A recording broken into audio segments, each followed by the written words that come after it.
Bad weather brought by the southwest monsoon has now affected more than 200,000 people nationwide.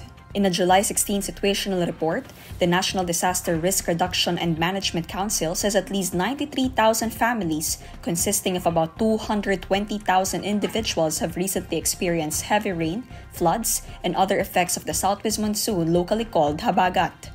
Of the total, about 21,000 people were displaced, and among them, around 20,000 took shelter in evacuation centers nationwide, while 1,000 stayed outside evacuation centers. The NDRRMC says floods hit the Zamboanga Peninsula, northern Mindanao, Davao Region, Sorsogon, and Bangsamoro Autonomous Region in Muslim Mindanao in the past few days.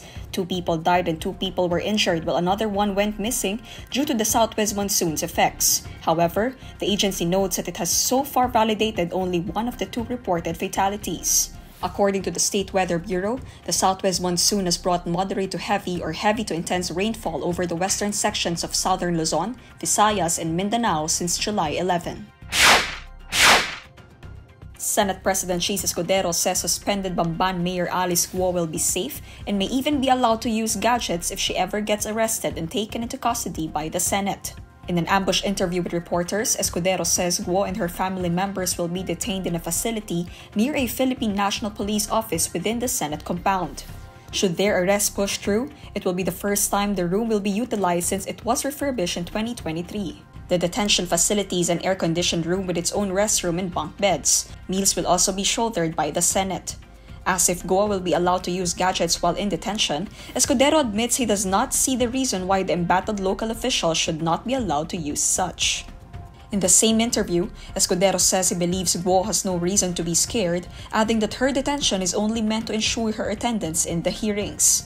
For his part, retired Lieutenant General Roberto Ancan of the Senate's Office of the Sergeant-at-Arms gives assurance at Guo's safety. Here I can assure her security 24/7. I've done it before. I was commander before, and I assured the people in my area of the responsibility that they're safe. Ancan also emphasizes the facility was not a jail. The Senate on July 13 issued an arrest order against Guo and 7 others for refusing to appear despite due notices at the July 10 hearing of the Committee on Women, Children, Family Relations, and Gender Equality. Guo earlier said she won't attend the July 10 hearing, citing her worsening physical condition and death threats against her. Guo is being scrutinized for her alleged ties to illegal pogo firm Zone New One Technology Incorporated in Bamban, Tarlac. Questions about her citizenship were also raised, leading to allegations that she's a Chinese spy, which she vehemently denied.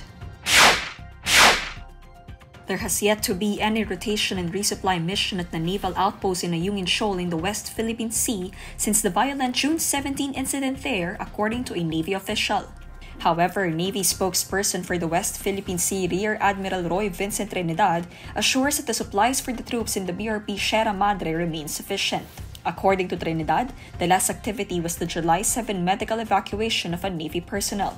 The June 17 incident in the BRP Sierra Madre saw the most violent actions of China Coast Guard personnel so far, leading to what the Philippine military deemed as looting of its disassembled high-powered guns and even caused a thumb amputation of one of its naval personnel. On July 7, the China Coast Guard also tried but failed to block the medical evacuation of a Navy personnel in BRP Sierra Madre, according to the Philippine Coast Guard. Beijing asserts sovereignty over most of the South China Sea, including the West Philippine Sea, but its claims have been invalidated by the July 2016 arbitral ruling, which favored Manila. Donald Trump won formal nomination as the Republican presidential candidate and picked a right-wing loyalist for running mate, kicking off a triumphalist party convention in the wake of last weekend's failed assassination attempt. Trump received a hero's welcome at the Republican National Convention in Milwaukee as he made his first public appearance since being wounded in an assassination attempt.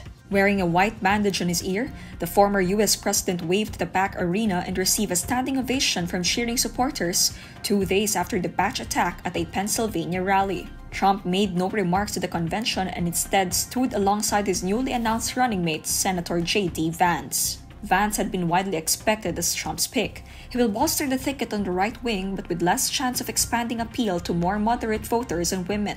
The standard bearer for a new kind of populism that has come to the fore under Trump, Vance is also one of the least experienced VP picks in modern history. But he embraces the ex-president's isolationist, anti-immigration America First movement.